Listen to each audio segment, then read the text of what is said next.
There we are.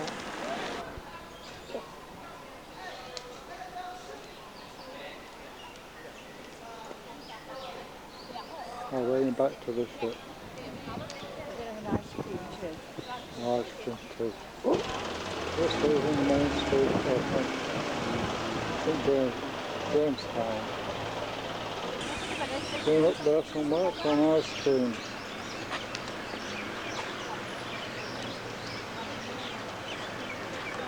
And buy them, but they're welcome this weather.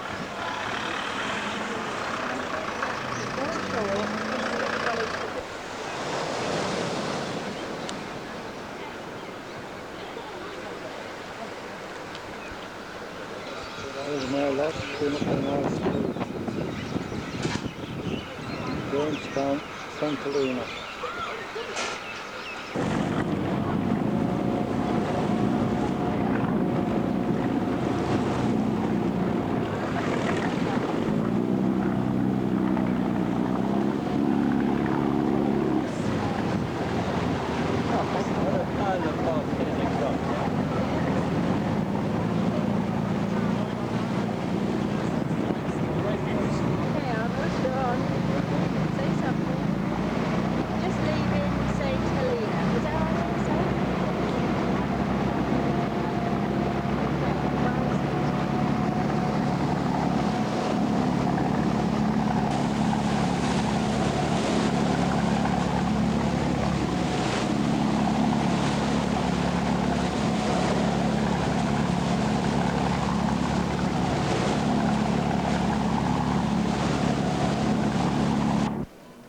Shop on the ship.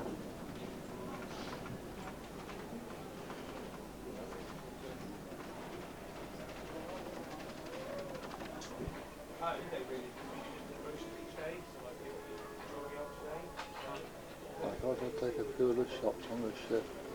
I don't want to take them off to the ship anymore.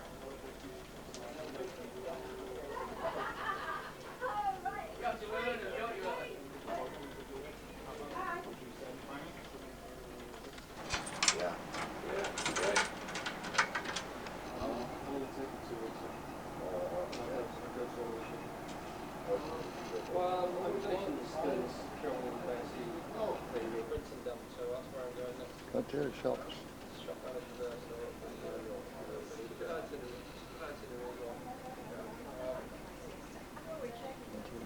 Let's see the shops on this ship.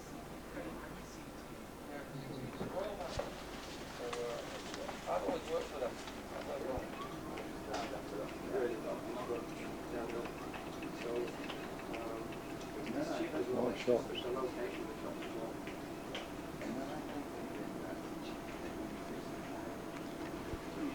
This is the theatre.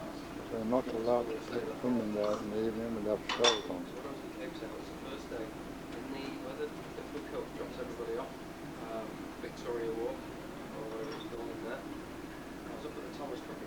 It's a good show there, but we're not allowed to take women.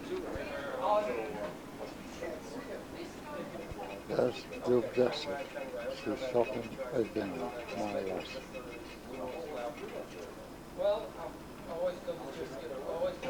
I used to be a guy. We have a coffee tasting lecture this morning in Queen's Lounge. I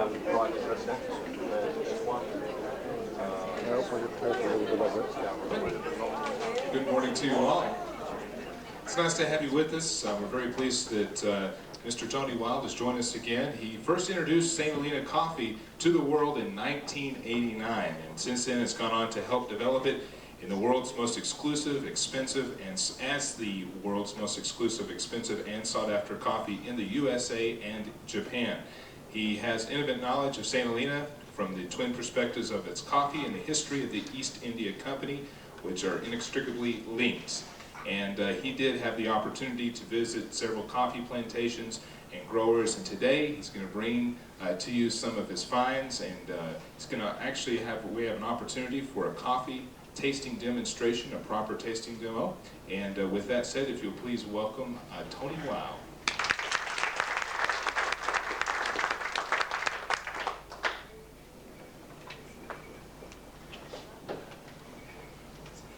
You're going to have to excuse me bobbing backwards and forwards because I'm basically doing a coffee tasting this morning, which means that I actually have to do things with spoons, hands, water and all sorts of things, and I won't be able to talk you through the whole process. However, let me introduce you to basically what's going on here. I've been very much involved in promoting the island of St Helena coffee since 1989, as Brian said. That has been basically through one planter who I met whilst I was on the island this time, and you may have seen driving around in the Mad Max Range Rover by the name of David Henry. However, the other coffees that I have brought back and roasted this morning, this will be the freshest coffee that you've ever tasted, I can guarantee that, as I was slaving over a hot kitchen stove up to 5 minutes ago. We're going to do this as a blind test. I don't know if you're familiar with the notion of blind test. It's something which enables you to get rid of any kind of prejudices that you might bring to the table, so to speak, in respect of tasting. If you know what you're about to taste and you know about it, and you're trying to compare it with something else that you also know about, whether you like it or not, you will bring your prejudices to bear. If you like the name of the first thing and more than the second, it'll probably taste better. If you know it's more expensive, it'll probably taste better. All these things work on our subconscious so that we're unable to make a truly objective valuation. So the purpose of a blind test is to get rid of anything except the coffee itself. And so what we've got here are 4 samples of coffee. I know which one's which, someone has to know, but you don't. And I'm going to ask you to taste these, and I will take notes of your comments. And let's see if we can actually determine whether the chap who produces the world's most expensive coffee, sold, he told me, from the internet to such people as Jane Fonda and George Hamilton, whether the coffees of the other growers on the island actually match or indeed exceed the quality of his coffee. We're going to also look at the coffee samples. I'll have them match coffees from various origins of the world and identify them 75% successfully by nose alone. So you don't actually, your taste is very much dominated by smell, which is why when you've got a bad cold you can't basically taste things properly. So smelling the ground coffee is also an interesting aspect of this experience. Now if you'll excuse me a moment, I actually have to get hands-on here and weigh out some, or measure out some coffees and prepare them. So if you want to talk amongst yourselves for a couple of minutes, or indeed fire any questions that you might like to fire at me. Aboard this ship we are necessarily improvising rather in terms of the equipment and things, but the broad principles are the same as you would find in a professional coffee tasting, what's called a sale room, where coffees are evaluated. A measured amount of coffee, in this case 2 spoonfuls, in normal cases it would be about 10 grams, is measured into a bowl containing about 1/3 of a litre of boiling water. The boiling water is poured onto the coffee grounds, as I have done, and then stirred, which is what I'm now doing. They should sit for a few minutes after that. And then the grounds of the coffee are removed, as we shall see shortly. The idea is that there is no difference in weight, no difference in the volume of water and therefore the strength of the coffee. All the variables are eliminated so that the only thing that you're evaluating is the coffee itself and the quality of the coffee itself. Tony, could I ask a question about the water trees you're using? Right. Are you using ship's tap water? No, certainly not. This is a fully professional evaluation. We're using mineral water. And you mentioned boiling water. I've heard various different stories about the temperature you should use for coffee. Can you explain that, please? Coffee is an extremely delicate substance, and it's something of a miracle of nature. It starts life as green beans, as you shall see, and then during the roasting process, green beans taste of nothing. If you ate a green bean, if you managed to chew through it in the first place, they would taste pretty disgusting, of no interest whatsoever. During the roasting, a whole heap of transformations take place, and you end up with one of the most complex food substances known to man.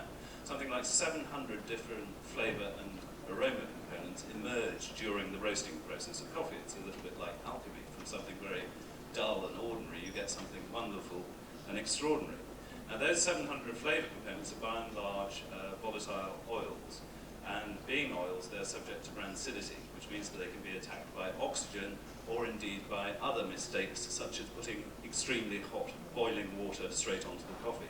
The idea is, whereas in the tea world, if you're brewing black tea, you always take the pot to the kettle so that you know you've got 100% boiling water going straight onto the tea leaves. In the coffee, it's the reverse. You want water that's just come off the boil so that you don't effectively scorch the coffee by putting too hot water on it. Part in the evaluation process, because at the moment that you take the coffee grounds off the coffee, you also release a lot of the aroma components.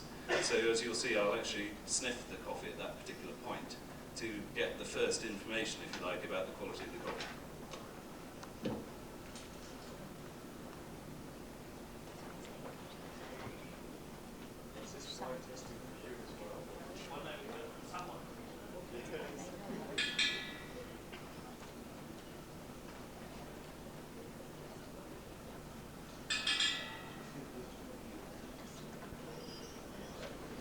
This could take quite a while. To do this, but if you feel like it, you may spit the coffees out into the spittoon, which is what we do.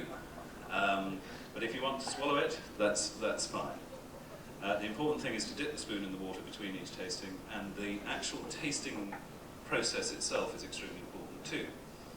Our taste buds and ability to evaluate. I'm going to reserve my choice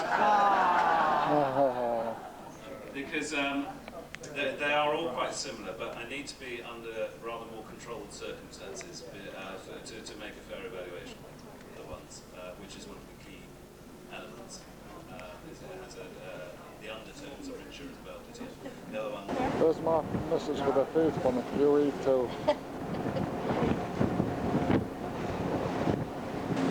Roughing it again. Just been to a coffee tasting ceremony. Most expensive coffee in the world, Centralina.